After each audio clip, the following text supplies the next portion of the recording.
I'm sorry. This is pretty bad. A Stanford student newspaper sues Trump officials over immigration law that they say led to chilling of free speech. I don't know how, but okay. It just sounds like they're self-reporting themselves, but yeah, whatever.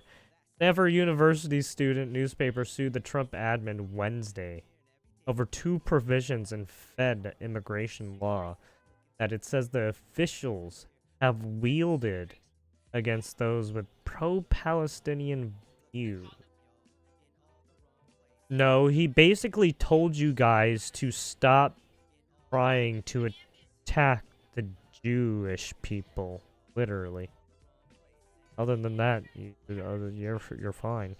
The Stanford Daily, in addition to former college students, filed a lawsuit against Secretary of State Marco Rubio and Homeland Security Kristi Noem, accusing the admin of using the provisions to threaten deportation and the revocation of visas.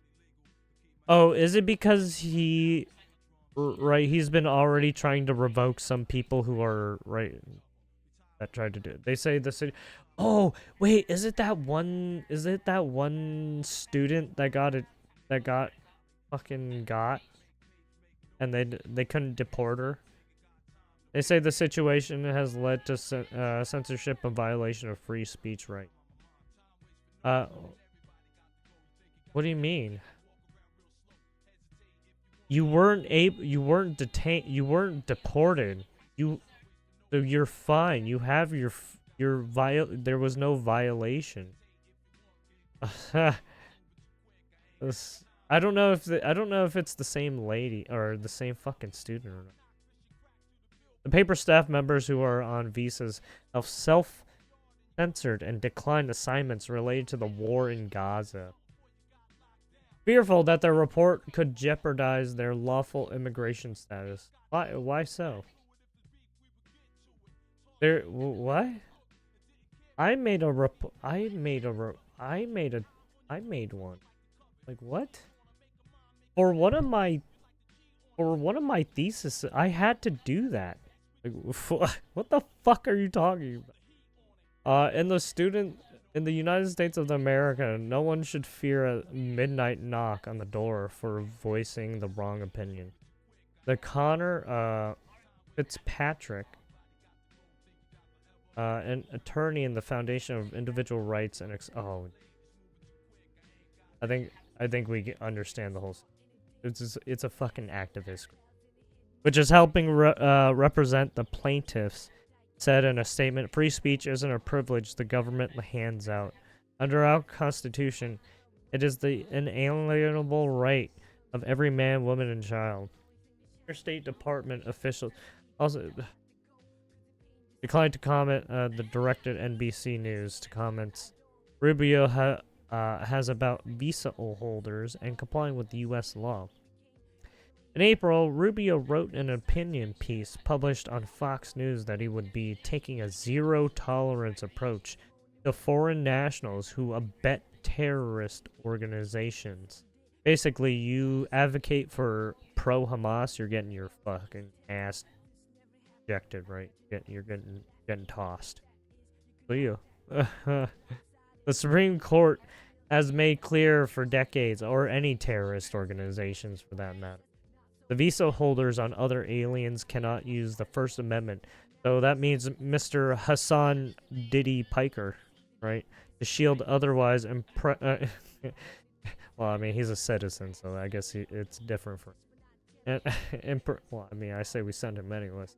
And permissible actions taken to support designated foreign terrorist organizations like Hamas. Nice. They they even spelled it wrong.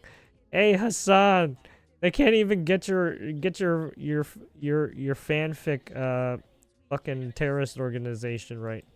Has Ebola, Hezbollah, or the Houthis, or violate other U.S. laws, Rubio said.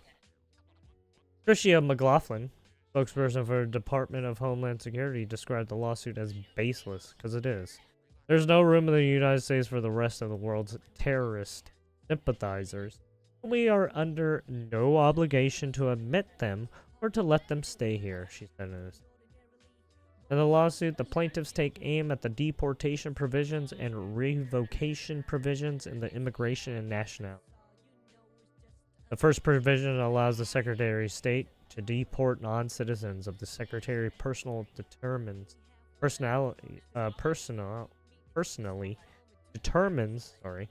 that the alien's admission would compromise a compelling United States foreign policy interest. The second gives the Secretary the power to revoke a visa or documentation at his or her discretion. As the lawsuit points out, the Trump admin has cited the deportation as the basis for trying to deport Columbia University activist Mohammed Khalil, who was arrested and detained for more than 3 months. Similarly, the administration used the revocation provisions to detain Tufts University student from that's the lady I was. Tufts student Rumeisa Usturk, who has also since been released. Because of the administration's use of the status, the lawsuit says the Stanford Daily has received a number of requests from lawfully present non-citizens to have their names, quotes, or photos removed from articles. Many international students have stopped speaking to the paper's journalists, and current and former writers have asked for their opinions editorials to be taken down, the lawsuit said. The First Amendment cements America's promise that the government may not subject a speaker to disfavor treatment because those in power do not like his or her message, the lawsuit said. And when a federal statute collides with First Amendment rights, the Constitution prevails. One of the unnamed plaintiffs appeared in the Canary Mission, the suit said. The website run by the anonymous group has published a detailed database of students and others who have shared anti-Israel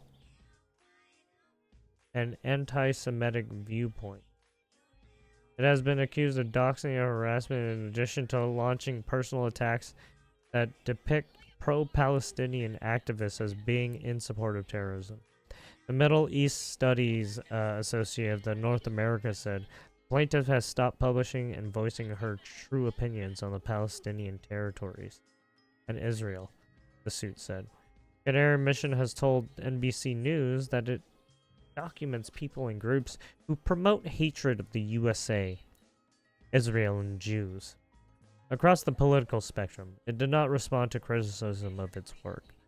The plaintiffs are asking the court to issue preliminary and permanent injunctions that block the officials from using the provisions against them based on engaging in what they consider protected speech. There's real fear on campus, and it reaches into the newsroom.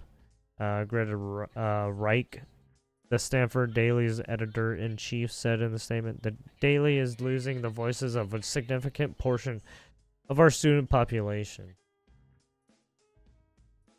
Now, are you blaming Trump, or are you should be blaming the school, to be honest.